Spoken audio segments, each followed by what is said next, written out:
بالاخره با ویدیویی اومدم که خیلی وقت بود منتظرش بودم که انجام بدم.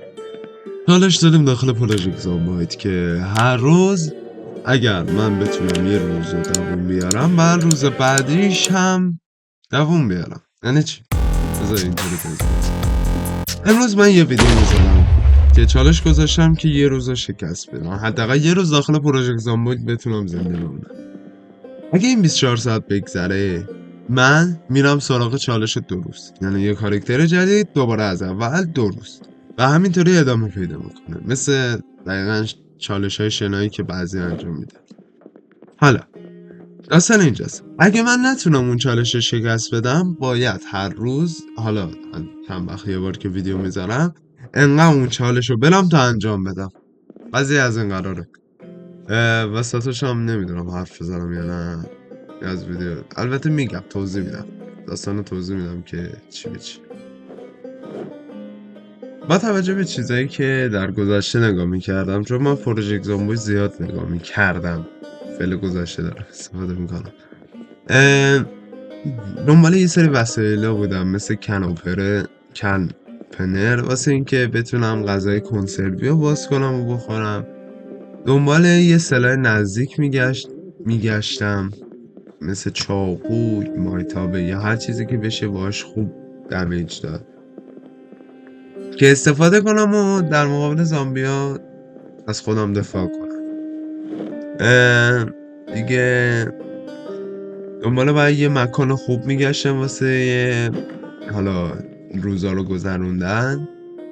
دنباله یه نقشه باید میگشتم که نقشه داشته باشم و استفاده کنم. کتاب میگشتم که کتابای مکانیکی و این چیزا خیلی به درد میخوره، مخصوصا بعد از ولوم 1 شروع کنم، از VOL که نمیدونم مخفف چیه، ولی از اولیه باید شروع کنی که هی کم کم بخونی و بری جلو، چون وگرنه حساب نمیکنی.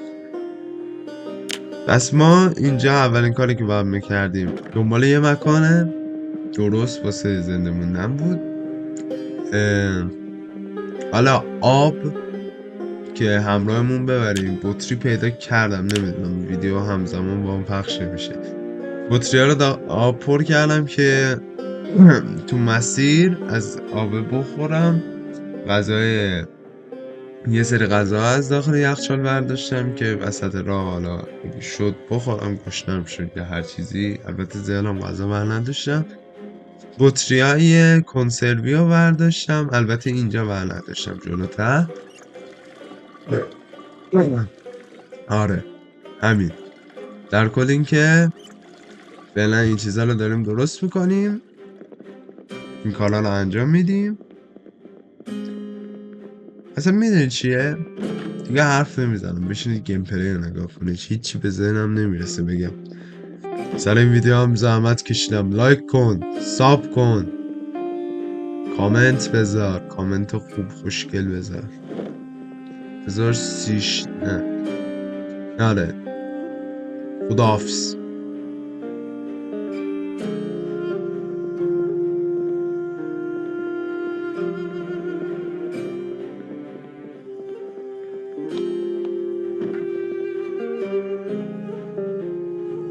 دیدی چی شد؟ داشت یادم میرفت. حتما بهم یاد بدید، من هیچی بلد نیستم. داخل کامنت ها بهم کمک کنید، بگید این چیکار میکنه، اون چیکار میکنه، این چیه، او چیه. بهم یاد بدید، منم آدمم، منم باید یاد بگیرم. بالاخره نمیتونم که بدون آموزش واسهتون ویدیو حرفه‌ای بذارم، میدونی؟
Oh shit.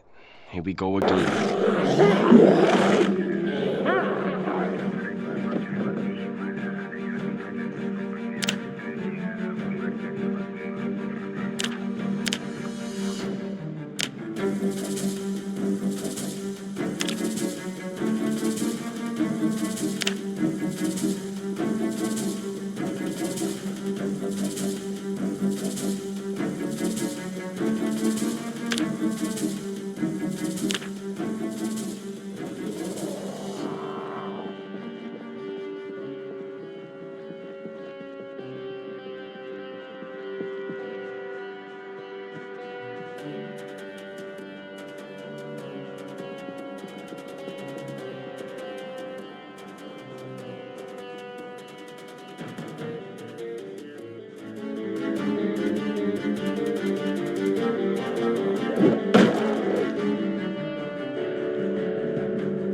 من دیگه این بازی هیچ وقت بازی نمیکنم.